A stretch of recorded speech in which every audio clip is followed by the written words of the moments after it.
Hello, everybody, and welcome to this last webinar in our Horizon 2020 Innovation webinar series. Thank you so much for making the time to join us today. I know it is quite a busy time of year with all the preparations before the holidays. So thanks for making the time, and we're really looking forward to taking this moment to really kind of go back to the fundamentals and talk about what innovation really is, why it matters in our context, and how we can really carry that innovation agenda forward in a government context.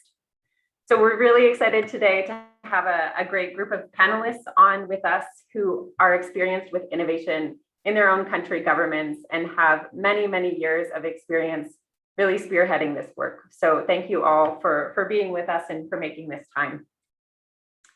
As we walk through the agenda for today, we're going to invite you just to take a moment to share with us via a WooClap question why you're with us today and what you're hoping to get out of this webinar.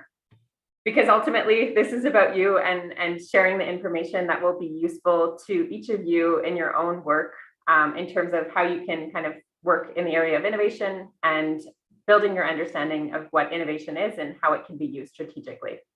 So as I walk through the agenda, please use that link in the chat, www.wooclap.com/GBR, and share with us why you're here. So in terms of the program for today, we're going to start off with sort of an introduction to what innovation is and reflect on some of the insights that we have from the Government Beyond Recovery Conference. And this is a conference that was held in October in partnership with the Slovenian presidency of the Council of the European Union and also the European Institute of Public Administration. And during this conference, we really took the opportunity to reflect on the crisis context and the recovery context and the opportunity that innovation offers in those periods to really kind of change the way that governments function and the way that we deal with complex problems to ultimately improve public outcomes. So we'll be reflecting a little bit on those insights, but then also walking through kind of our OPSI-based understanding of what innovation is and our fundamental framework for understanding different types of innovation activities.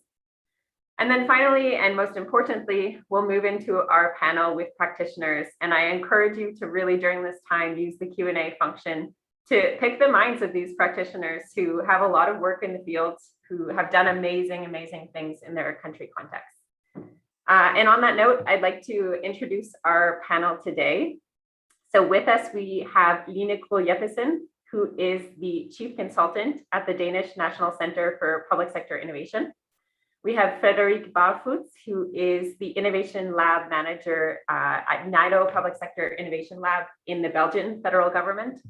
And we have Matija Kodra, who's joining us from Slovenia as the Project Manager of innovativen.si in the Slovenian Ministry of Public Administration. So thank you to all three of you for joining this conversation today. Now over to you.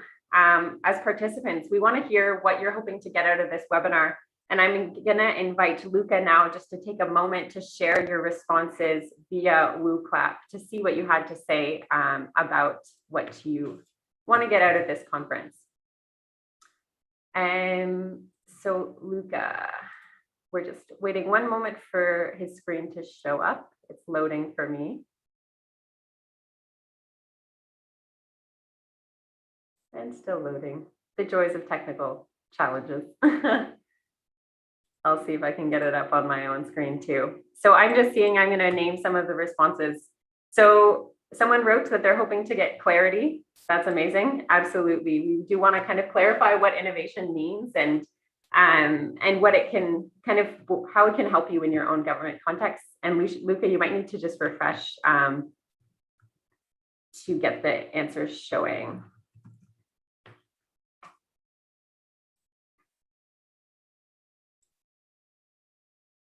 Okay, so while we wait for the tech to show up, we might come back to this again, and I'll look at it for a moment also when we move into the panel discussion, just to see what kind of things you're hoping to get out of this. So feel free to add your ideas throughout this panel, and we'll come back to these and really kind of try to cater the conversation around your needs.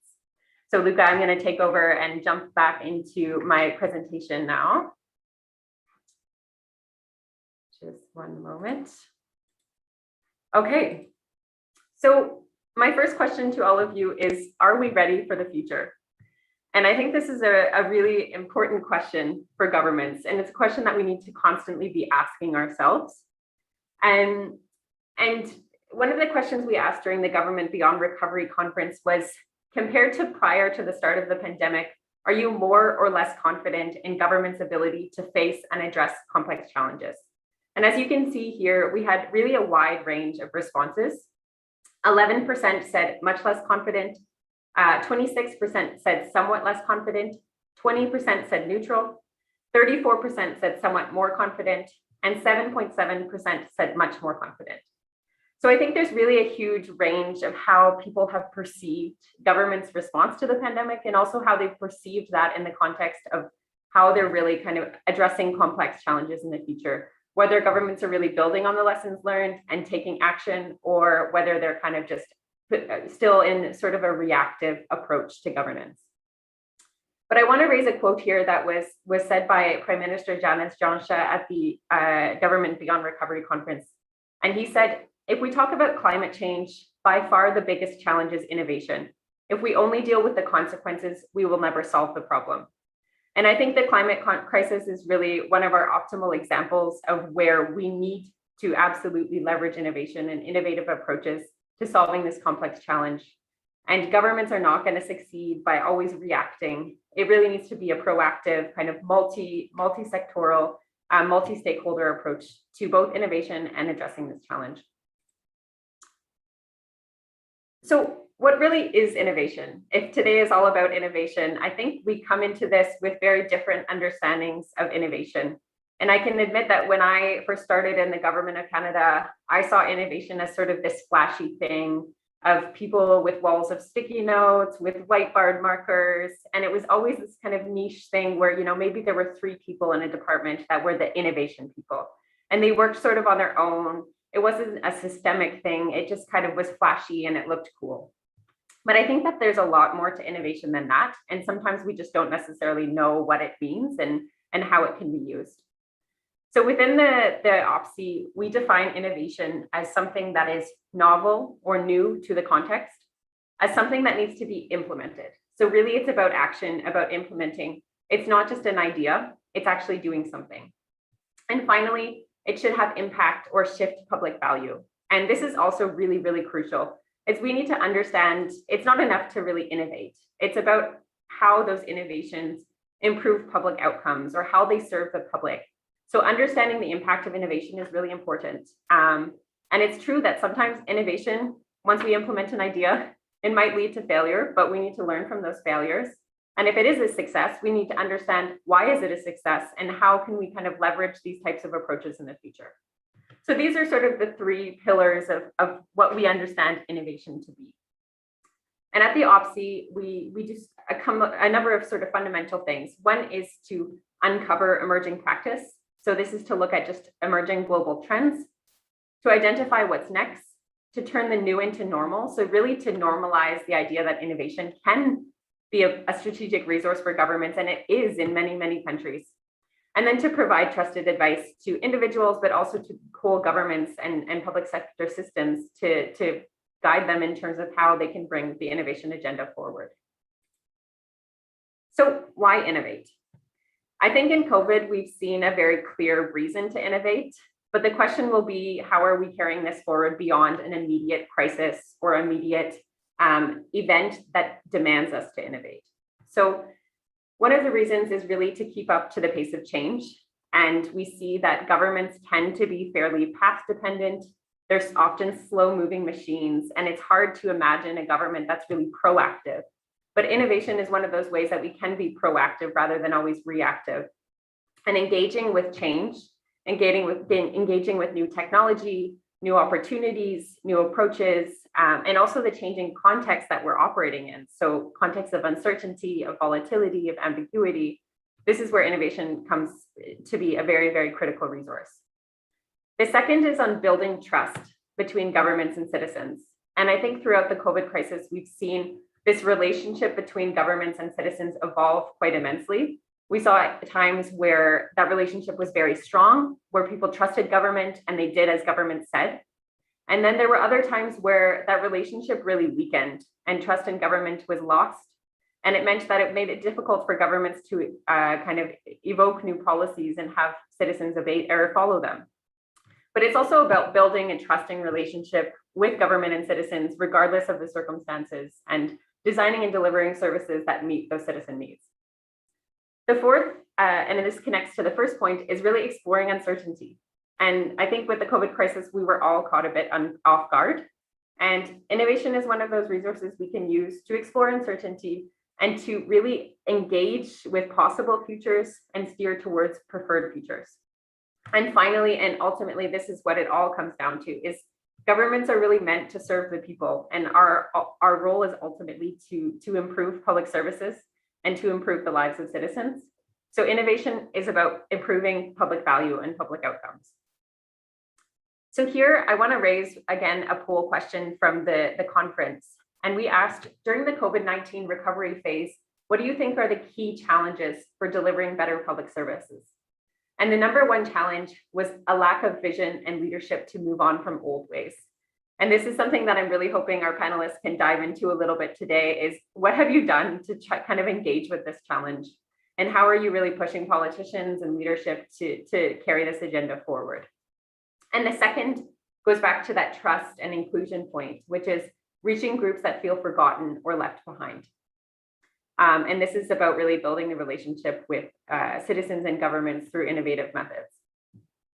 And here I want to raise a quick quote from Gitan Ricarniu, who said, "If nothing happens, the political risk is higher than if something happens. Something has to happen and something has to change."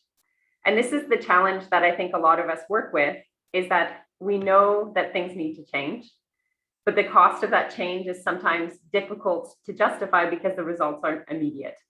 But the reality is that the cost of doing nothing is much higher. So it's really, how do we build this case for why we need to innovate, for why we need to do government differently, when we might not be able to show in 2 minutes to our senior executives, the results of this thing. So that's a challenging thing also to work with, is how do we show the impact of innovation? How do we measure that? And here, and this goes back again to that point of trying to stimulate action, is one question we asked at the Government Beyond Recovery conference was, in the COVID-19 recovery, do you think public managers are eager to go back to the status quo? And 20% said that they were eager. 52.3%, and I think this is really our prime kind of group to work with, said that they're willing to acknowledge lessons learned, but not as willing to change their behaviors or take action. And this is really an opportunity area for us, is to show, how can we provide tools and resources to this group of people to take action in their own context. And then 27% said willing and ready to learn from the crisis and adapt their management methods accordingly. So this is an area of promise, evidently, but I do think today we really need to talk about that 52.3% in terms of how are we equipping those people to carry this agenda forward, and where can you as an individual begin in this journey? And here I want to raise a quote from Peter Pogachar, who said, "One thing is clear, public administration should not mouse back to its normal old ways of working as they were before the pandemic, because the old ways of working will not be able to keep up with the fast pace of changes in the workplace." And I think this also applies to the fast pace of change in the world. So how?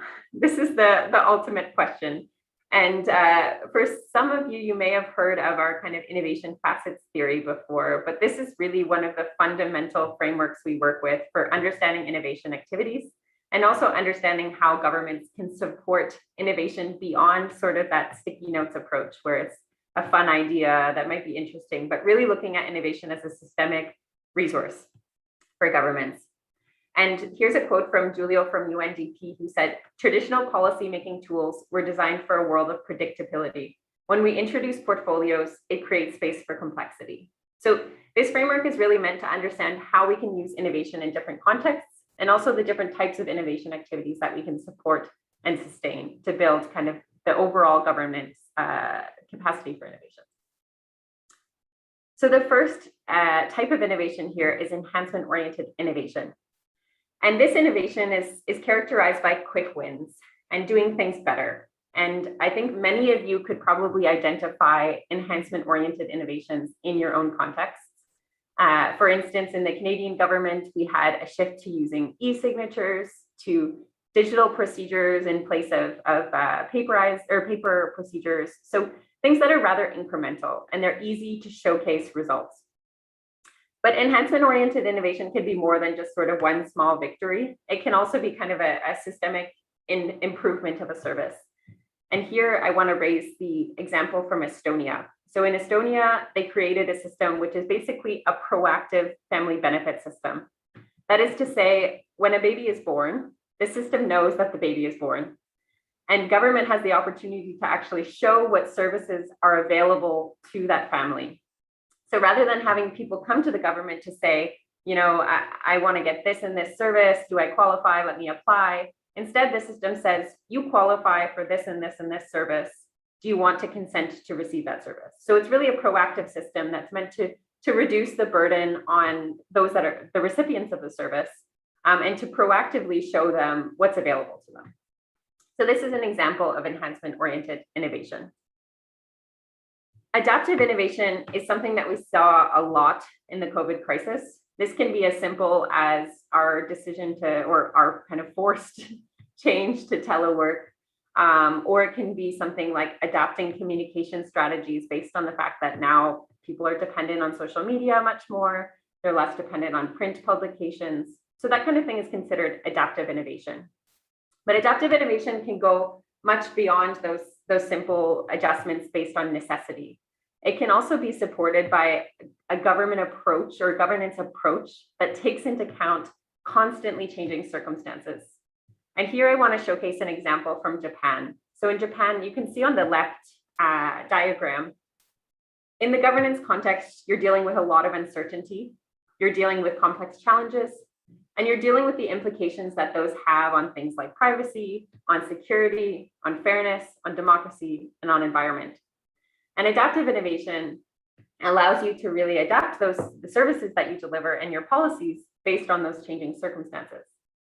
So on the right-hand side, you can see their new agile governance model, which is basically a constant cycle of understanding those changing conditions, understanding changing risks, setting new goals based on those conditions, developing new systems based on that, implementing them, and evaluating them. And as you can see, it's not a linear thing. It's not something that just starts one day and you've done the thing, you've analyzed the conditions, and you implement the thing and all is good to go. It's really about constantly thinking about, how does this policy need to change based on the changing circumstances? How can we do this better? How can we adapt our service delivery approaches given the new context? And this is something evidently we've had to do in the COVID context, but it's something that we can carry forward moving forward as well, in terms of how are we doing this based on other things that are changing in society, based on demographic shifts, based on changing ways in terms of how we consume media. Those kinds of things need to constantly kind of inform our policy development and our service delivery approaches.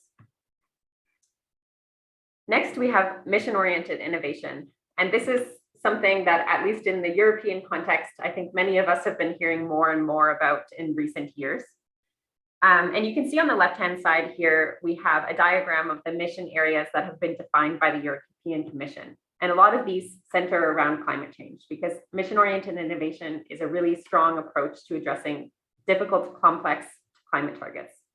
So here we have climate neutral and smart cities, healthy oceans, adaptation to climate change, cancer, soil health and food, etc. And what mission-oriented innovation does is really working with a large range of stakeholders to collectively define problems, to collectively develop solutions, and to collectively implement those and understand the impact of those. So in the context of climate, in order to really develop a comprehensive climate strategy, you need researchers, you need academia, you need private sector, you need civil society, you need all of these actors to work together. And mission-oriented approaches allow that to happen by creating sort of comprehensive coordination and collaborative mechanisms, creating collective long-term visions, institutional infrastructure, and then also developing the funding, procurement, and regulatory environments around that to make it successful. And here I want to raise a quote from Perrette Turneris from our team, who said, COVID-19 is an opportunity to actually think about new missions that we can fulfill to not end up in global crises in the future. So this is a chance for us to address those complex challenges in advance to really steer towards the futures that we want to lead. And lastly, before we kind of shift to our practitioner view on things, I want to introduce anticipatory innovation to you. And this is one of the sort of cutting edge, more emerging fields that we see in innovation today. And it's about engaging with uncertainty and working with the future. So trying to create evidence about the future in the present in order to inform decision making. And to do this, we look at different institutional and governance structures. So for instance, organizational capacity, measurement, evaluation, et cetera, to really engage with those mechanisms using things like strategic foresight to see how we can use those to inform our approaches to the future and to explore potential futures. And I'm going to give you a concrete example of this because it can be a bit kind of confusing to wrap our minds around how we could create evidence about the future in the present, because that seems a bit bizarre.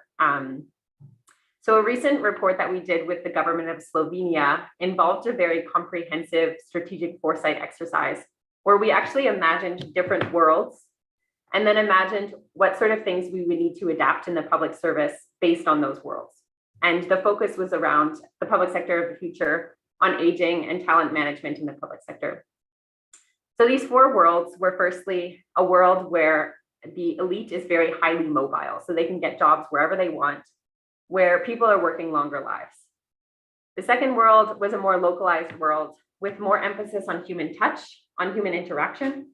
The third world was a world where there's greater polarization, where people are trusting algorithms more than each other. And the fourth world was a world where there's more interaction between generations. There's more of a push for ethical business, and policies like universal basic income become the norm. So as you can see, these 4 scenarios present very different futures, all of which could be possible. We don't know which future we're moving towards, but regardless of the future that we move towards, we need to understand the implications that these could have for the public sector. So using this anticipatory innovation approach, we could imagine the sort of policy decisions that need to be made now to create a public sector that's ready for these possible futures. And that's one example of how anticipatory innovation could work. So this was a lot of information, a lot of complexity for those of you who are new to this innovation facets framework. But at the end of the day, it's just meant to give you an idea of the fact that innovation can be much more than that whiteboard wall. And there's a lot of different types of innovation activities that can take place and probably are already taking place in your context. And it's just a matter of kind of looking at where you can begin and how you can be involved in that process and how you can kind of lead change. And in order to do that, I want to just showcase a number of resources that we have available to you that could be of use in your context. So the first is more comprehensive policy briefs about each of those innovation facets. The second is on the top right-hand side here, a case study navigator. So this is an opportunity to see what sort of innovative activities are happening around the world. Perhaps some of these things are actually happening in your country already, and you just might not see it on the surface level. Then we have an innovation declaration. And this is a sort of soft legal instrument from the OECD that about 42 countries have adhered to now. And this provides some legitimacy for innovation to happen in your countries. So it's worth looking into whether your country has actually adhered to the declaration, because this can give you the grounds to take action in your area to really to move the agenda forward. And this declaration is based on really 5 key principles for innovation. So the goal of embracing and enhancing innovation, of encouraging and equipping public sector or servants, to innovate, of cultivating new partnerships and involving different voices, of supporting exploration, iteration, and testing, and diffusing lessons learned and sharing practices. And so if your country has adhered to this declaration, this can really be an opportunity to say, you know, we've committed to this thing, and this is some ideas for how we could take action. And just a little teaser on the declaration is to say that we will be coming out this spring with a playbook with some ideas on how to really carry this declaration forward in action. So you can stay tuned for that in the spring. And lastly, we have a toolkit navigator. And this toolkit navigator explores different topics such as design, social innovation, open government, strategic design, et cetera. And you can search through these resources and find resources that might be helpful to you in your context. So it's really a large open source type database of resources. You can also send your resources to us to add to the Toolkit Navigator. But we really encourage you to explore this navigator and see what resources are out there for you. So I've done a lot of talking now, and I want to shift it more towards you and also to our panel to hear your insights on this is all great in theory, but how do we do this in practice? So again, here, I have a woo clap question for you, and I encourage you to answer this while we continue with the panel. And that is, as you reflect on these different types of innovation activities, what are the biggest barriers that you see to innovation in your context? And I think that this is kind of the ultimate question for all of us, and it's challenging, but I want you to think about, as you see these different types of innovation facets, which ones to you are like, this is completely impossible. We want to make things more possible. So what are these barriers that you're facing, and how can we make this more possible for you? Now, if you have any issues using the WooClap, feel free to post your answers in the chat. We welcome those as well. And as you do this, I want to shift gears now towards our panel of experts and invite you to share a little bit with us about the work that you're doing in your own context. So perhaps I'll start with you, Frederick, and ask, what are sort of the main building blocks or principles of the work that you're doing in innovation in your context? And can you tell us a bit about the key initiatives that you're involved in and the work that you're doing in spearheading this agenda in Belgium? Yes, hello, everyone. Thank you, Heather. So I'm Frederick. I'm head of a Belgian innovation lab called NIDO, NEST, at our public service strategy and support. We're a horizontal public service, so we're there to facilitate innovation and HR and budgets in other services. And mainly with the Innovation Lab, we focus on challenge-driven innovation. What we, as a basic thing, we try to aim at needs, problems, challenges, and start hands-on innovation processes. Framing the problem is key to innovation, and it's really a focus for us. We also try to encourage entrepreneurship. And we use the OPSI skill framework. I think you haven't mentioned, but it's also something we use to know what kind of skill domains we need in the future also to innovate, like curiosity, user-centricity, iteration, insurgency, also very important.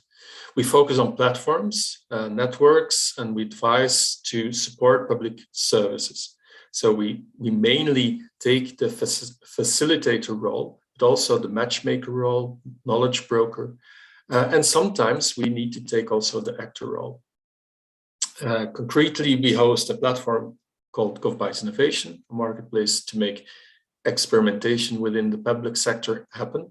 We host a network innovation to share knowledge and experiences just like this network to accelerate innovation.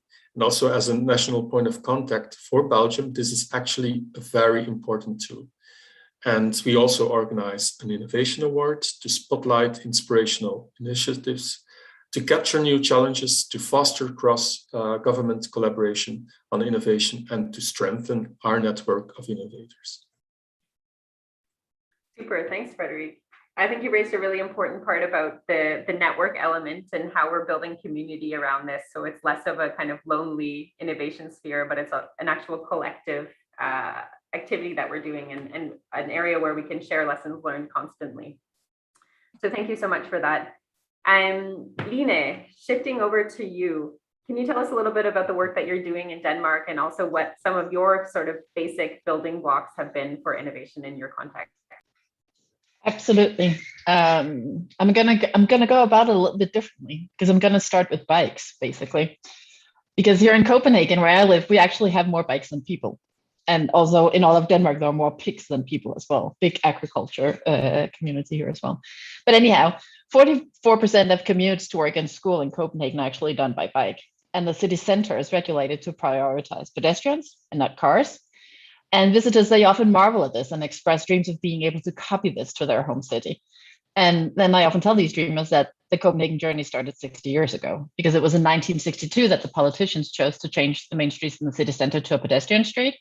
And to this day, we actually have one of the longest pedestrian streets in all of Europe. And around 30 years ago, Copenhagen, the city, was on the brink of bankruptcy. And the story of recovery is really long and complicated. But political decisions on how to best use the space in the city has been part of this process. And why am I talking about bikes when we're supposed to be talking about innovation? It's because I think there are at least two lessons to be learned from this in terms of building blocks and principles for innovation. Because usually when we talk about public sector innovation in Denmark, it goes back like a really long time. So it just becomes like really hard to figure out how to get to this point. So I think the building blocks, the lessons we can learn from this is that building infrastructure takes time. So your innovation agenda isn't built solidly in a year or two. It takes consistent work over a long period of time. So don't worry, you cannot copy these building blocks right away. Work towards what you want to happen and work for the long game, basically. Over time, different things will need to happen to strengthen innovation work in the public sector. Sometimes there's a space for more bottom up. Sometimes it's more top down. And all of it really is very closely related to a core skill for civil servants, which is figuring out what is the right window of opportunity for action right now. And the other lesson learned from this is that politicians matter in public sector innovation. I think we have a tendency to focus on the civil servants and their connection to citizens and businesses, but the politicians are accountable for the productivity and services of the public sector. And their inclusion in public sector innovation work and the agendas that we pursue are really important. So we still have a strong focus on supporting political leadership of public sector innovation and also on strengthening the collaboration between civil servants and politicians, which is something that we do spend a lot of time on as well. And then I want to look into, if I were to define the building blocks and principle for public sector innovation in Denmark, you can answer that question in a lot of different ways. I've chosen three perspectives. So there's like a historical sort of practical perspective, which is that the building blocks go back to at least around 2007-ish, where MindLab, which was an innovation lab, played an important part in strengthening the innovation agenda in the Danish public sector. Because it was initially an innovation lab within the Ministry of Business, and then it became a cross-ministerial lab co-owned by the Ministries of Employment and Taxation and Business. And I've heard that one reason behind this co-ownership was that those three ministries, and I was employed in one of them at the time, those three ministries were responsible for 80% of regulations for the Danish businesses and companies. So the building block to take away from this, I think, is first of all, having a visible lab with a high level of legitimacy and a relevant core business area to work on. Innovation isn't some fun game we play in the corners. That's a good way to get out of the starting blocks. Another is that MindLab's approach was really strongly founded in design thinking and user involvement and engagement. And those are still some of the core building blocks for public sector innovation in Denmark. Another perspective is the digital perspective, because Denmark has a really long history of digital government. With the establishment of a new tax system back in 1969 to 1970, the beginnings of a core digital infrastructure was established, where each citizen is easily identifiable. And since 2001, consecutive digitalization strategies across all three levels of government, and often involving private sector, has meant a continual collaborative work on a digital infrastructure. So how is this a building block? I think it's a building block because this teaches us collaborating across silos, which is so important, and it's becoming more important. You mentioned the mission-oriented approaches as well, Heather. We need to learn something about collaboration across silos when we no longer have a choice whether we want to solve these wicked problems we're facing. Now, we've been talking about the climate crisis, we've been talking about demographic challenges for decades. We're feeling them now. So this learning how to collaborate across silos, I think, is another important building block.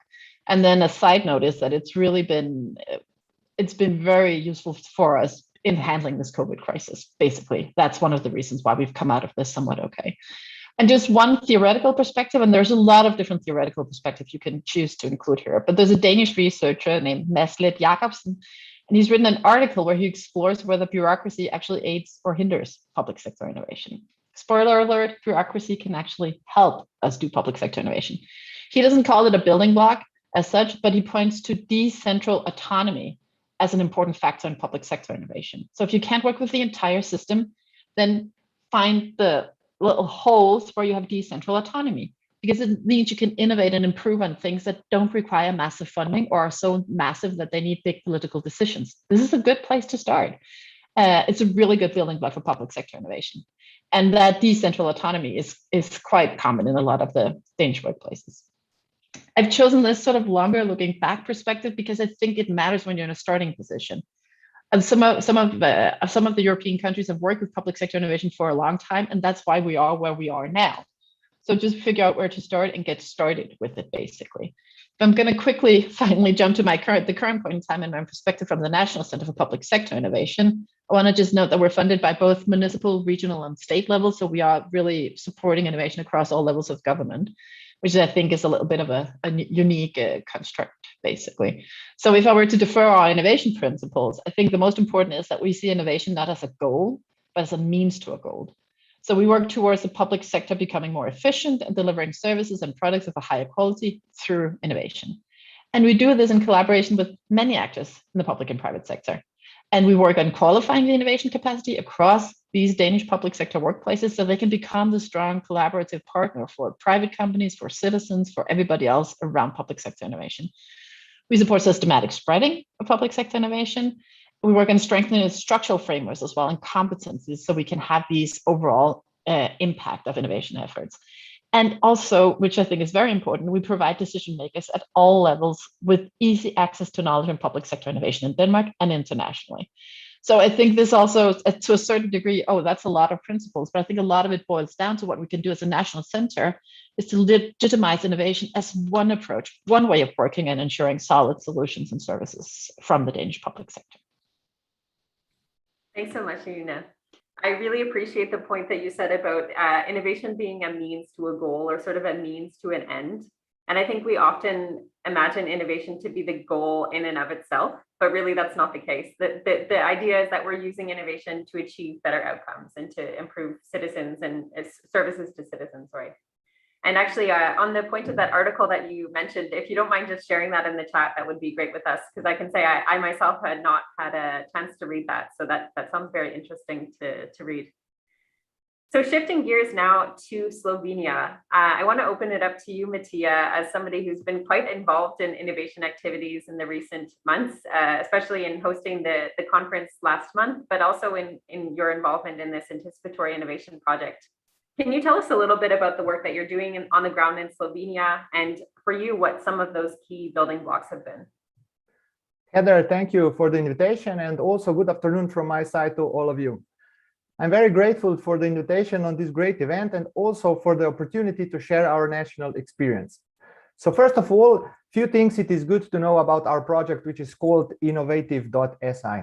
There are two main goals of our project. First is creatively resolving complex social challenges, and second one is providing knowledge and the employees' competencies for a different way of work. Our vision is to innovative approaches become our way of work. So we want to strengthen the innovation culture, especially in the environment of public administration, which certainly is not an easy task in Slovenia, where top-down approaches are much more comfortable for many. So in short, how we work. Core team is the project group within Ministry of Public Administration of Slovenia. On so-called social platform, we match on one hand challenges in the public sector that call for co-creative problem solving, and on the other hand, internal or external facilitators to navigate the co-creative process towards desired outcomes. So what is important is that very often the public sector employees are part of the facilitation consulting team so that they can learn methods and approaches during the process. And how we do that? By selecting ideas coming from different public administration bodies and looking for solutions to the production of prototypes. So you need to have in mind that an active involvement of user in design from the very beginning is of a major importance. So there are various organizations involved in our innovative ecosystem, from economic associations, municipalities, non-governmental organizations, private institutions, public administration bodies, educational and scientific institutions. Regarding key blocks, I would like to point out three key points. First key points are trainings. One thing is clear. If you want to do things differently, you need knowledge. So in Slovenia, innovation training program has been created for employees in the public administration. So it is mainly aiming at changing the perspective of workflow, problem solving, and achieving better designing solutions through effective communication. Second key point is innovation community. It's not all in methodologies, tools, and strategies. These are certainly very important factors, but they are not the most crucial. In fact, it all starts and ends with people. So skilled and motivated people are the key to better solutions and our better future. All before mentioned is achieved using our national community platform. The platform allows networking, learning, support, and also transferring good practices and ideas. So we have regular events on monthly basis. When looking for solution, we are using different methods, like, for example, workshops, hackathons, design sprints, and many more. The membership of our innovation community is optional, but the number of members is growing with each passing month. So now we have more than 380 members so far from public, private, and academic sector. Last point are innovative ambassadors. So they are individuals who hold an active role both in the innovation community and in their own work environment. They are also entry points in their institution and very important factors for promotion and also for innovative problem solving. There are currently 70 ambassadors in our network. So we have ambassadors on all ministries and governmental services, and also in wider public administration, such as agencies. What is expected of them is to be actively participating in the trainings and meetings of the innovation community, and most of all, to be implementing the acquired knowledge into their work environment. So thank you. I'm giving word back to you, Heather. Thanks so much for outlining that, Mattia. Sounds like you have a very strong network aspect, which I think is really important in terms of taking the weight really off individual shoulders, and that you feel like you have more of a community you're working with, and together with that community, you can have some influence over culture. So really, really interesting points from Slovenia. I want to shift gears now to look at your reactions in terms of barriers that you're experiencing in your context. And thank you, Luca, for pulling these up. So some of the barriers that people are seeing is challenges in the proof of concept, dealing with strict hierarchies in decision-making, risk avoidance behavior. This is definitely something that comes in often. Accreditation, having managers listen but not really cooperating with employees, finding robust, secure, and scalable data, dealing with politics, dealing with skills gaps and lack of vision or strategic frameworks, funding, divergence between national and local governments, the magnetism of business as usual. Absolutely, we've seen this so often that there's just the tendency to stick to the status quo, a lack of a unifying vision, lack of flexibility, bureaucracy, fear of change, corruption, etc. So I think, at least for me, a lot of these resonate. In fact, all of them resonate. So I'm going to raise this challenging question now to our panelists: is where do you begin with these barriers and challenges, and what are the specific barriers that you've been addressing in your own context? And how have you kind of taken the first steps forward in addressing these? And I think I'll switch the order this time. So Lina, I'll hand it over to you to kick us off. What are some of the barriers you're experiencing, and do you resonate with some of the ones from our audience as well? Yeah, I definitely resonate with some of the ones from the audience as well. So I'll go back in history a little bit as well, from when I was in an innovation unit in the Ministry for Taxation, collaborating with MindLab. And I think, and it was actually somebody from the business administration who reminded me of this, is that I think, and this is in terms of how hard it is to get started, because now we just take for granted that we can involve citizens and co-create with them and so on. But they reminded me, like the first time we did that in collaboration with across the Ministry for Taxation and Business, it took like signatures for, I think, three permanent secretaries for the civil service to actually just go out into the street and talk to the citizens. So I think there is something about getting started there, and to just dig in and keep on asking for permission and making sure that and presenting this as risk-free as possible, which I think is difficult. But there's one thing there, which is just keep doing it, because at one point, once you have started it, it becomes more natural, more common sense. It becomes part of a process. So I think there's something there to just keep on pushing for it. And I think in terms of senior leaders and getting them on board, I think it's also about presenting. Can we work with the way we present information to them? So one thing we did, and that was a project we did together with MindLab back then, was in terms of young people's understanding of taxes, because taxes are so digital in Denmark. I mean, I've never like done my taxes myself. It just like every spring there's a notification, this is the final tally, right? So I have no one, but I still need to go in to check it. And if I get a new job, I need to go in and check it. So there are quite a few, very few times you need to do something, but young people don't know they need to do something. They have no understanding of taxes. And it was very difficult for the senior directors in the Ministry for Taxation to understand this, because they were all internally educated, right? They've been working with taxes and customs since they were like 17. So we did a project with MindLab where we did sort of what would now probably have been a podcast, where we basically followed a young person. Her name was Tanya. When she opened, that's when you still got a letter. Now it's all digital unless you really want a letter, but she opened her tax return. And it was just her reasoning through how to deal with it and how you could follow her reasoning, because it was like, yeah, of course, that's the next logical steps, but we couldn't see that from inside the system because we know it so well. And then we played the audio for the senior directors. And just listening to that audio was like a massive call to action. So I think those are little things that you can try to work with in order to get started. I think currently the main barriers that we have from a national center perspective is that we don't have incentives to work with. I didn't see that come up, I think. So we can't do a call for innovation and be like, so this is the mission working on now. We have funding, we will give you money to do this, right? We can't tell people you have to do this way. So we need to collaborate with people, and we need to lure them into doing awesome things together with us. So it has the strength in a lot of ways, but the whole network approach, which is the right thing to do, it has some drawbacks as well. And it's very vulnerable in terms of organizational restructurings, and we actually do have quite a lot of mobility in the civil service in Denmark. So people changing jobs, that's another like everyday barrier. Those are some of the barriers that I think we're still really struggling with. For sure, thanks, Lene.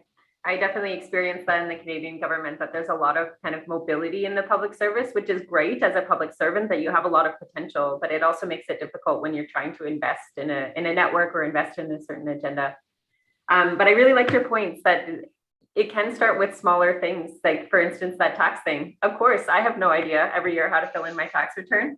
It can be simple things like that, or as you mentioned the example previously with bikes, you don't need to start with a whole systems change. Us as individuals, often we can't mobilize that kind of change, but we work with what we have, and we work with those opportunity moments that you mentioned earlier to really kind of carry the agenda forward. So thank you so much for that. I guess I will shift now to Mattia. What are some of the barriers that you're experiencing in Slovenia, and what are some of the barriers that you saw from participants that you can resonate with and perhaps offer some ideas in response?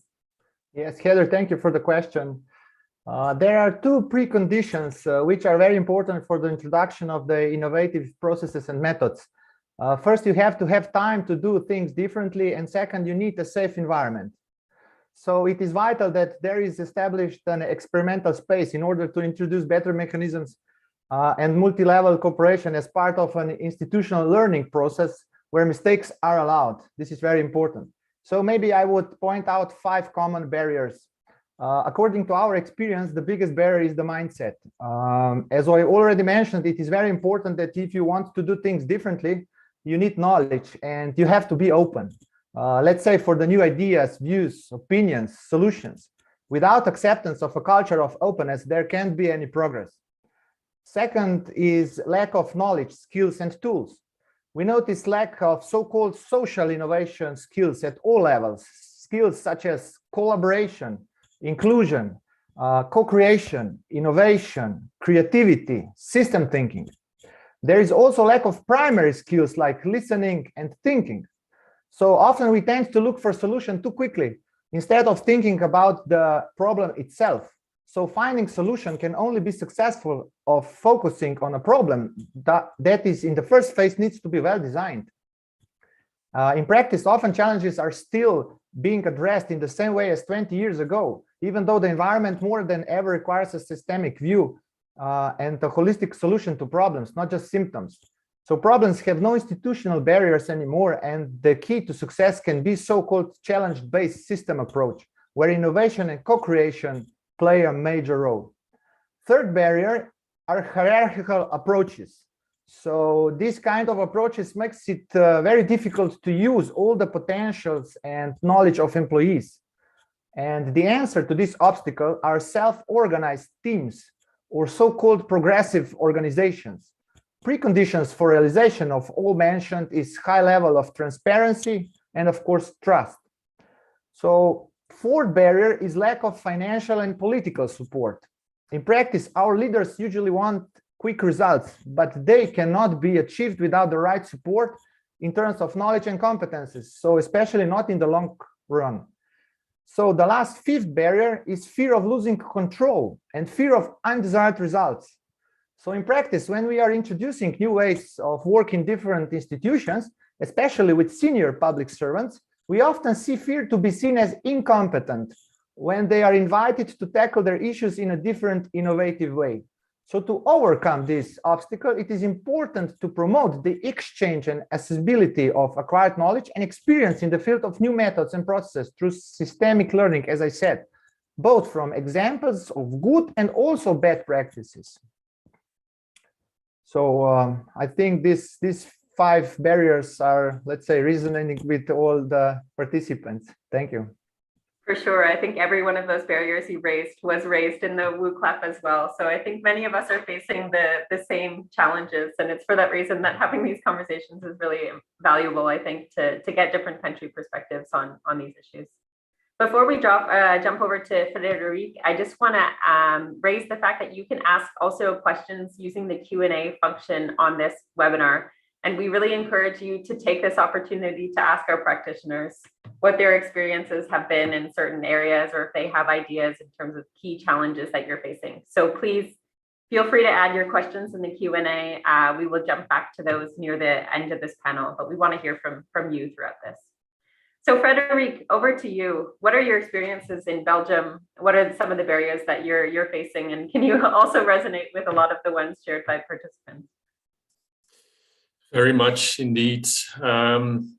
As part of an innovation lab, we see these obstacles every day. And maybe the first one that I also noticed in the list was challenging the status quo. I think this is a very important one. If you start questioning the status quo, you make people worried about their own way of working, position, and you create resistance. In general, it's better that a manager himself can initiate an innovation an innovation process.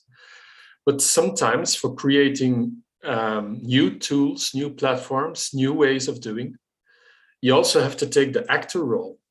Yeah. And although we prefer also with the Innovation Lab to take the facilitator role, some initiatives, just to get the basic tools for public sector innovation, are difficult to obtain if you don't start to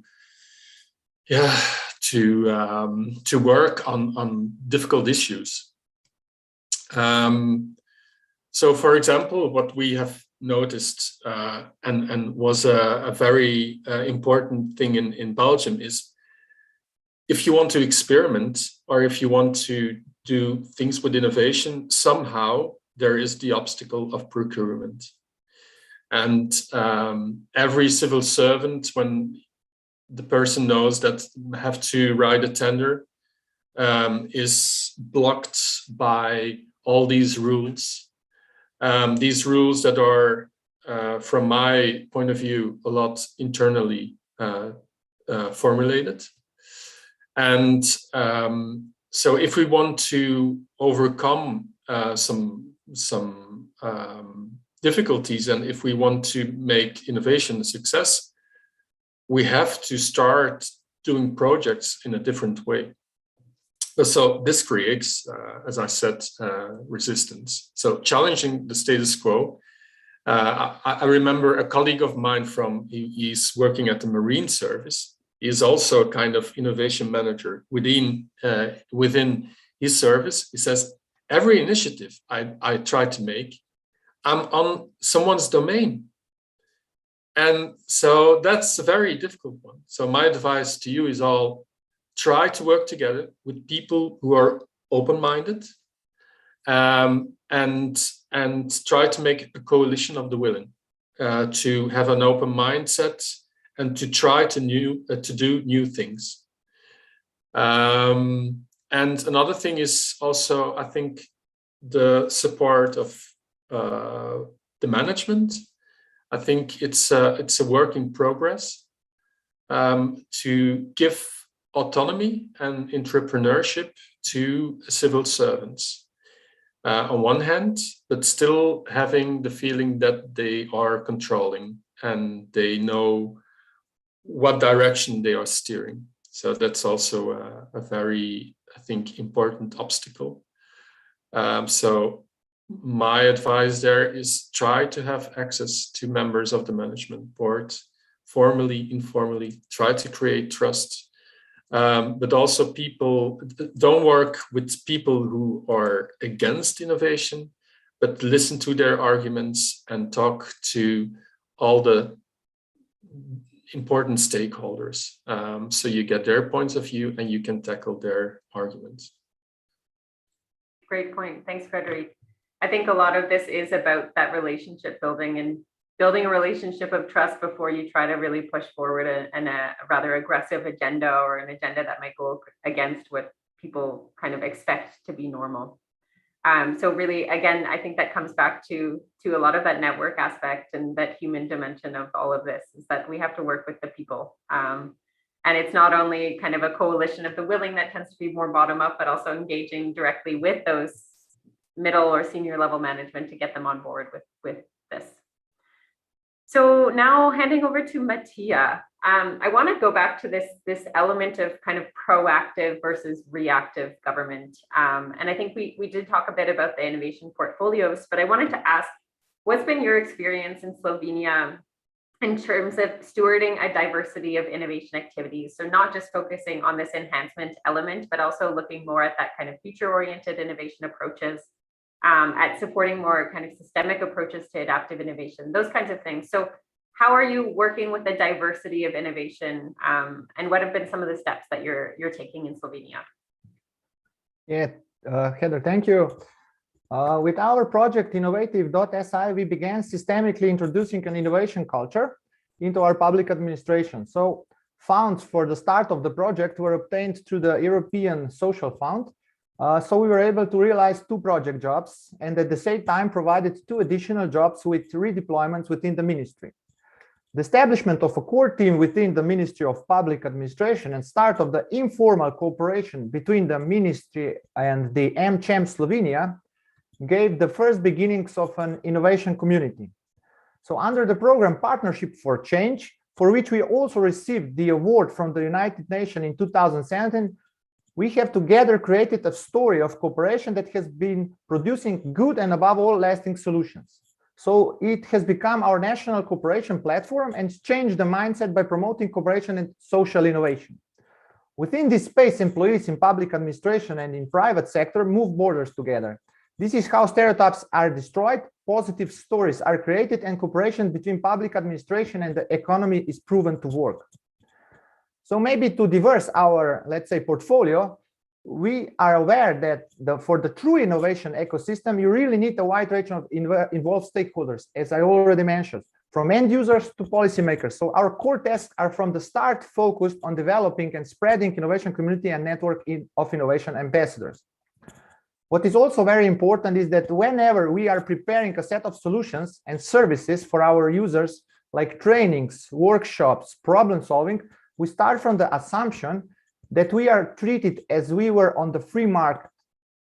So our primary goal are high quality solutions and services that users actually need, and is therefore high demand for it. So here we are following the principle learning by doing. We are also aware that changing environment and new technological solutions require an effective legal framework that encourages innovation and experimentation. So we are closely connected with our unit for preparation of better regulation and with the program so-called Stop the Bureaucracy. To conclude, it is known that what is measured is also done. So in 2018, we started measuring innovation maturity in state administration bodies and monitoring progress. So the greatest progress has been made in the bodies with which we cooperate a lot, and where several of their employees regularly attend our trainings and meetings of innovation communities. And for all the kinds of, let's say, innovation portfolio, it's very important to have ecosystem to be prepared, let's say, like solutions regarding legislation, and also to have trust and bottom up with top down approach. So thank you. For sure. Thanks, Mattia. And yeah, I think you raised an important point about the sort of literal barriers that we see in terms of regulation and legal barriers. But I think also another important aspect, and you've often raised this in the past, is dealing what our implied barriers are. Sometimes even the barriers don't exist, but we create them in our minds or imagine them to exist. So when they're lifted, we still think that they exist. So there's an element of the actual legitimate legal and regulatory frameworks that we're working in, and also how we understand those frameworks to work, and how willing we are to kind of take that chance and to experiment and to test new approaches when they're not normal or normalized in the public sector. Shifting to you, Frederick, in terms of your experience from Belgium, what have you seen in terms of supporting diverse, innovative activities, and also this element of kind of proactive versus reactive government? What's happening right now in Belgium? Well, I see different initiatives from different public services. I remember we had the Future Lab about social security 2 years ago that was about to be built. So that's very proactive. Also in Flanders, they had a vision 2050 about society, about Flanders. But I think although I think the portfolio approach is very interesting, and also interesting to place all the initiatives. At the moment, I think we're still focusing on, let's say, the basics, and the facet model is more for us a kind of overview, also how mature we are becoming as a public sector. We want to focus with our network innovation more on futuring and about proactive innovation challenges next year. But you also just have to feel and to grasp the maturity of your public sector at the moment. So at some places, it's just basically how you get started with innovation and what's the whole innovation process, and just working on the basic mindset of getting started with innovation. And in other public services, I think there's already a bigger maturity. And there might come up now a kind of portfolio approach. Super, thanks, Frederick. And over to you, Lene, before we move to some questions from the audience. And again, a reminder, feel free to post your questions now for the Q&A. What's been your experience, Lina, in terms of innovation portfolios and kind of diverse innovative activities in Denmark? Is there a tendency to lean towards some over others, and how have you kind of built this?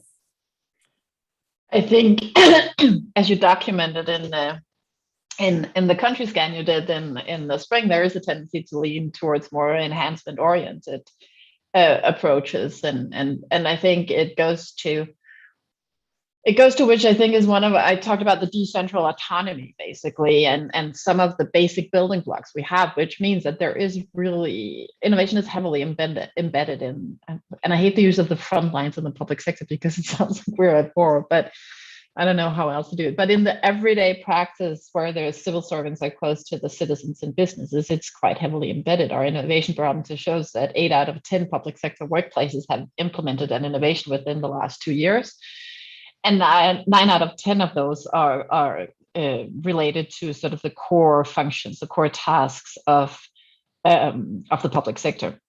So we definitely have a tendency to lean towards those. And I think that also goes to one of the barriers that I think we have at the moment, which I didn't mention before, which is sort of moving towards a more mission-oriented innovation. There's no question that, I mean, both in terms of climate challenges and demographic challenges, that sort of the slow evolving traffic crash we've been watching in the statistics for the past 10 or 20 years are becoming very tangible now.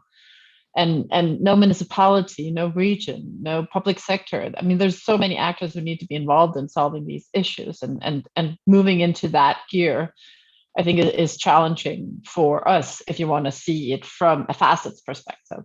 Because it's like, so we have a strong tradition of flat hierarchies. We are very good at collaborating on quite complex matters. But these things where it's so clear that nobody owns the problem. Like who goes into the driving seat to engage all the actors around this? That's, I think, so we're definitely struggling with that. So that would be one thing in terms of having a facets look at what innovation is happening in Denmark.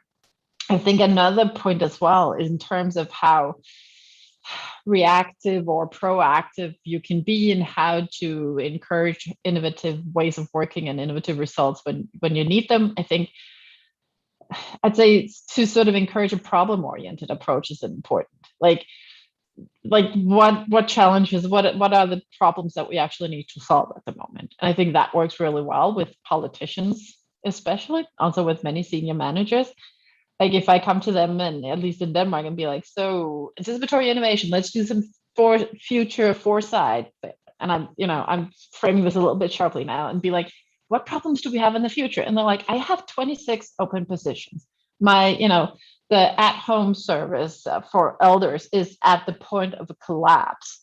Like we had a strike from the nurses in the summer, and we're still, there's a lot of very specific issues that are related to a more complex matter of demographics. Or, we have to figure out how to prevent flooding of Copenhagen. Should there be an artificial island built? Or these are very, so I think looking at it from a problem-oriented approach works with them. If you talk to politicians about, so what is your approach to innovation and leadership? It's like, how do you lead these new ways of working towards finding these solutions on these wicked problems that you are responsible for fixing? That's a different way of engaging them in something that might be perceived as more proactive or framed as more proactive. So I think having that very specific problem-oriented approach, which problems are we trying to solve? What are the consequences? And all of these problems where we're trying to solve now, they of course have a future-oriented approach. They have an anticipatory approach. They do need some mission work to it, but focusing on the issues at hand, I think is a way of engaging top leaders and politicians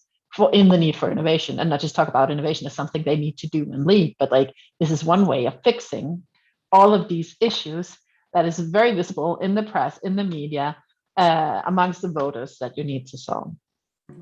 Exactly. And I think that goes back to your point on innovation as a means to achieving different goals and to an end. And I think as we're seeing the mission-oriented innovation approach really excel around the world, we've seen this coming up all across the EU and beyond in terms of the climate crisis. And some of the work that we're doing at the OECD right now, actually, in launching the Mission Action Lab, is really trying to leverage this opportunity to say, this is something that we can sell to senior management. It's an approach that works, and it's an approach that we can get behind and we can get stakeholders behind. So it's time to really start leveraging that approach more comprehensively.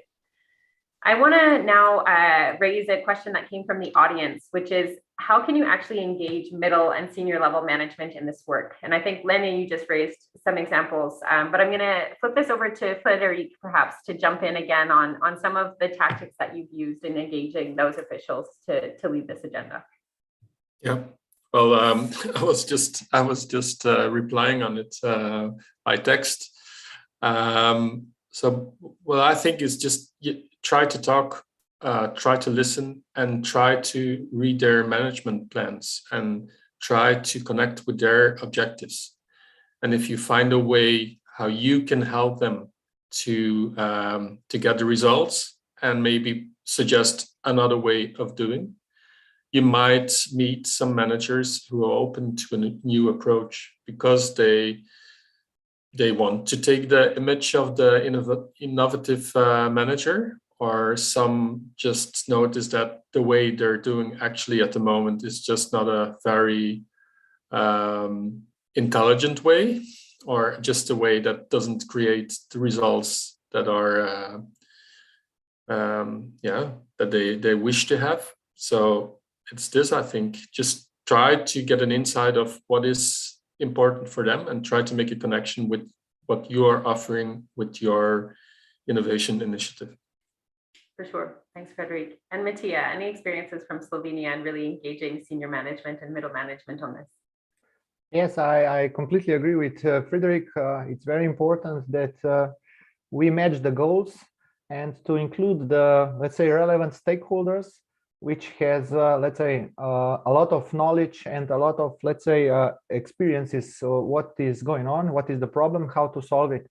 So to match the concrete stakeholders and to match goals, and also to have good communication, to see what commitments are, who the task owner is, who the project owner is. I think this is also very important, that this can not stay just, as an informal intention. So it has to be decided who is responsible and who has the ownership to do it. Thanks, Mattia. And Nina, anything to add? Any words of wisdom for us? Yeah, I think just one thing, which is that in terms, I agree with both of you guys as well. And also in terms of the story should tell about the innovation work that you're doing as well. Because I think in the beginning and looking back, I did that as well, because you're so excited about these new methods, these new ways of working. So I think the stories you tend to be able to tell in the beginning is like, oh, the process was amazing and the participant loves it. And we found out this new thing and so on. So, but it tends to be more of like a process story. So I think there's accelerate the learnings and results stories like really early on, because I think you tend to fall in love with these new ways of working. Because also, at least in terms of where I got started, is that they basically in that first innovation unit I was part of, is that they've kind of taken, all the weird people from all over the organization, all the people who were like, but what if, and maybe we could. So they put them together. So there was like this massive energy of us engaging people in new ways of working, and you get really excited about that. So I think in terms of getting the buy-in in a longer term from management is like tell the stories with results as well, and not just the processes. Thanks, Lena. And over to another question here. What has been done in your country to be sure that the innovation agenda is systemically supported in government rather than on the shoulders of individuals? Perhaps Mattia, I think I'll start with you on this one. Any experiences from Slovenia that can help tap into this? Yeah, we have a lot of different governments during the past years. So we cannot say that the political, let's say, support is the strongest among the European countries. So we depend a lot on bottom-up approach. So we put a lot of energy in creating and diversifying our network and including all the relevant stakeholders, as I said. So this is very important. And, if you want to do this in a longer period of time, it is very important to have not just governmental, let's say, agencies on the board. It's very important that the whole environment see the, let's say, the pluses of this innovative approach. As also Lene said, it's very important that a lot of people are faced with this different method of working. We have a lot of, let's say, fear on the start of, let's say, workshops, hackathons, and so on. But as they move together, as they cooperate together, as they look for solutions together, we see a lot of energy, a lot of positive energy, and results are better. And when results are better, then we don't have so much, let's say, troubles with policymakers. So a lot of policymakers, we also invite them on our innovative community, let's say, meetings to see what is going on, what their people who are working with these institutions which they lead, what is their opinion. So as I said, we have these innovation ambassadors who have quite, let's say, power within these institutions. So we empower them. And I think this is also very important, not just, to say we have a strategy, we have a political decision to do this. It's all about people. People should do this. And if we have we have we can have a lot of legislation and tasks and policy decisions, but it ends up with people. So if people love to do that, if people see progress, if people see that they can together have a better solutions at the end, this is very important. Thanks, Katia. One of the work areas we're working on right now in the OPSI is looking at kind of the capacity for public sector systems, for innovation within public sector systems. And one of the important kind of distinctions that we've made within that framework is looking at these factors on an individual level, on an organizational level, and on a systems level. Because I think we often bunch them all together as one thing, but really understanding what the kind of potential and purpose and capacity for innovation is at each of those levels is really important for understanding how the system works in general and how we can promote that agenda and that capacity building going forward. So that's also something that we'll be publishing in the spring, is looking at that kind of distinction and how innovation is kind of taking shape across the system at each of those levels. To make sure that we have time for all the audience questions, I'm going to shift to the last question now, which is how better regulation policy can contribute to the building blocks for public sector innovation. And Yuna, I think I'm going to start with you on this one, because I know that you worked a little bit with regulation and some experiments in Denmark in terms of the free municipality experiments that you might be able to bring in here. But over to you, what's some example that you have in the Danish context that you could share with us? Well, I know most about the free municipality experiments, but I know that some of the innovation work that's been done within the Ministry for Business currently and the business administration is very closely related to better regulation in general. And there are some rules now and closely connected to the digital agenda as well, I think, which for some reason, maybe going back to the history, the digital agenda and the innovation agenda in Denmark are sort of two parallel agendas. Anyhow, so there's a lot going on within the business administration that I think is very closely related to better regulation. Also, that all new regulation needs to be able to be implemented digitally. So there's something there that also has some innovative push in it, basically. So I think it'll be interesting figure out how to measure that at a systemic, or look at that at a systemic level in terms of the framework you're looking at to do, Heather, because I think the distinction is very important, but I also think some of the things happening at systemic level aren't being called innovation policies, but are innovation structures. Anyhow, as an aside, the free municipalities, just to go back to that, is a solution we've had in Denmark going through, like, depending on when you start counting, 3 or 4 iterations. But the basic idea is that, and in Denmark, we now have 98 municipalities, that some of the issues that the municipalities are facing are related to regulation, that there are legal regulations. That means that they can't try out the things they want to try out. So the basic idea is that they apply to be exempt from whichever regulation is hindering what they want to try to achieve. And then that actually goes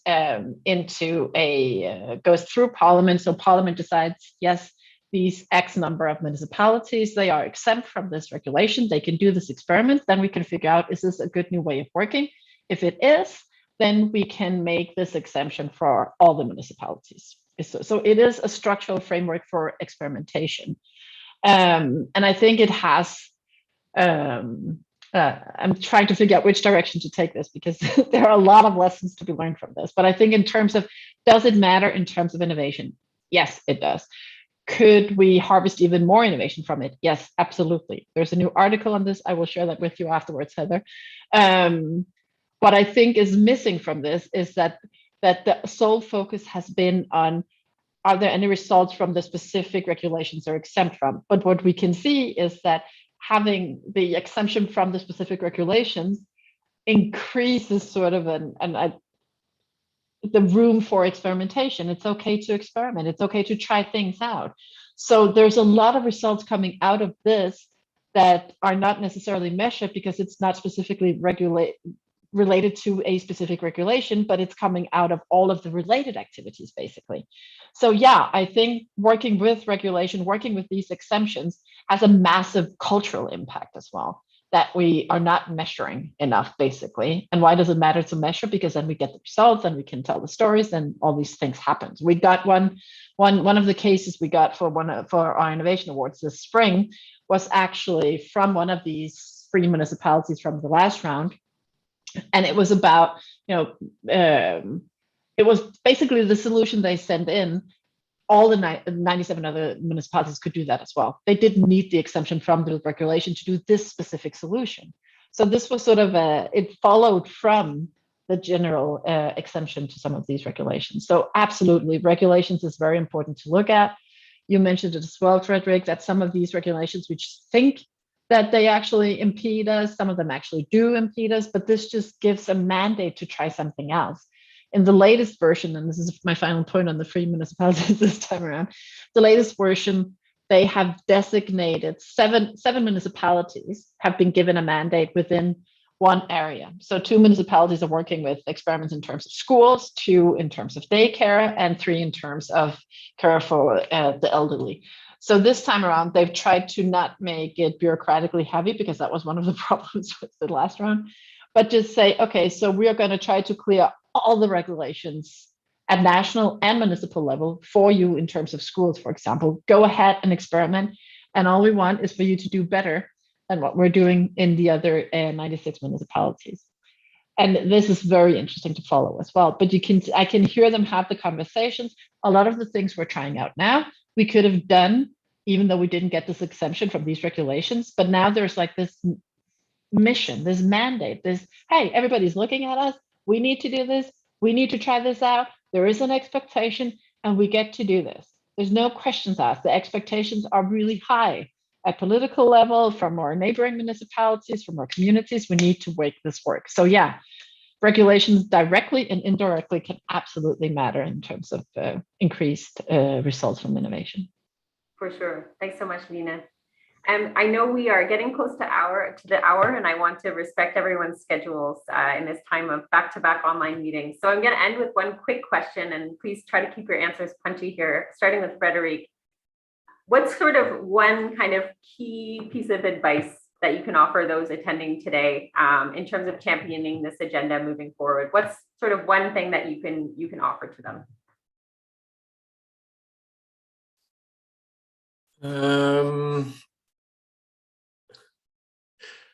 Difficult question. Okay, the key or the basic is open mindsets. I think, and work together with people who have an open mindset. Don't waste your energy with people who don't show this open mindset. Yeah, because otherwise you're going to lose a lot of energy. You're going to lose courage. So just that's one basic thing that I could give to the audience. Thanks, Frederick. And I think that goes into the point I made earlier about targeting that group of people that want to do something but don't know where to start. So good point there. Mattia, over to you. Yes, thank you. I have more than one thing, but I will not be too long. So to start with, and then to support and encourage civil servants to overcome established working methods, experiments, and test new approaches, you need some funds. It's good if you are on the starting point. Also, without core team to start with, let's say it can be a small team, 2 or 3 people. It's very crucial. Also, when solving different challenges, we have also learned that it is very important who the project owner or sponsor is. So it is crucial that the project sponsor is committed to design, deliver, and implement solutions in a co-creative manner. And what is also more important is that they need to have the mandate to do so. Also, it is very important that you are a part of, let's say, a global network, because good practices are very, very crucial in the starting phase. So you don't need to discover hot water. So you just need to jump on this train and learn and listen and then adapt in your environment. So yeah, there were 3. So thank you. Perfect. Thanks, Mattia. And Lina, to you. We met these people who were working on implementing positive deviance in the public sector as well. And they worked with this international guru, and he had all these like one-liners because they thought it was so difficult to get started with. And one of them, he said, one of them was, "You start by starting." And I think that's why I went back in history as well. In from the Danish perspective, you start by starting. You find the windows of opportunity. You find the coalition of the willing. You find the people who are open-minded, like Frederick said. You find the places to start. You start by starting. Don't wait for the system to be ready. You start by starting where it's possible to start. Having said that, I also want to say start where it matters. Start where it's important. Sometimes like, oh, innovation, we can do that with the post-it notes, like you start with, go into the blue room, have Google time, do it. Yeah, let's do something in the area of like culture and whatever. But it's like, no, go to the core business. This is where it matters. Innovation isn't some, in Denmark, we talk about either it can be sort of rye bread or whipped cream. Innovation shouldn't be whipped cream. It's not like the icing of the cake you get to whenever you're done with all the other stuff. It should be part of your basic sustenance. So you start by starting and do it where it matters. Super, thanks, Lina. And I want to take the last couple of moments to turn it back to our attendees today and ask you all, what's sort of one lesson learned today that you want to carry forward in your country context? And we're just going to all take a moment, including the panelists. I encourage you just to write a sentence. Don't press send yet. Take 1 minute, think about a lesson learned. And in about a minute or so, I'm going to count down and we're all going to post at once. So this is a waterfall, minus the hands. Normally we would put our hands up when we're ready. But take a moment. What's a lesson learned that you want to carry forward? So take a moment to type that in the chat and we will post all together.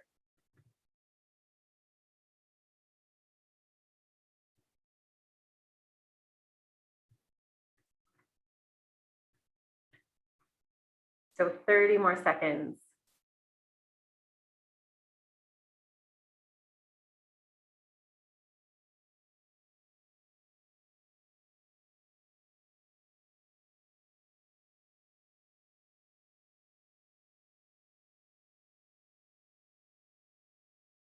Okay, so if everyone can post 3, 2, 1, go. All right, this is great. So we have start by starting, absolutely great point. Open mindsets, focusing on team, focusing on the coalition of the willing, that the journey never ends, so we have to keep on traveling, that it's important to expand the networks of open-minded people across silos and focus on core business, and cooperation and best practices. So feel free to keep adding your ideas here on lessons that you want to carry forward. So strong partnerships.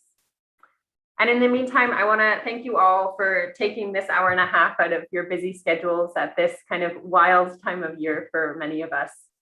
Really, right now, I think we have a crucial opportunity to carry this agenda forward in a context of recovery when there's funding available in many countries, where there's energy from the fact that we saw governments around the world innovating and that this is actually possible. So I think as Lenny said, you need to leverage those opportunity moments that you have. And I think that globally right now, we have an opportunity moment to carry this forward. And lastly, I want to conclude by taking a moment to thank you all and also thank the panelists for sharing your insights. It's been great, and it's always a pleasure to hear the kind of work that's happening in your countries. It's exciting for me as well. And finally, to thank the European Commission Horizon 2020 program for making this webinar series possible. We've been able to conduct an extensive amount of research, produce a lot of different policy briefs, and also convene a lot of people thanks to that program. So it's been really a pleasure to work on that throughout the last couple of years. So without further ado, thanks all for joining us today and have a lovely rest of your day.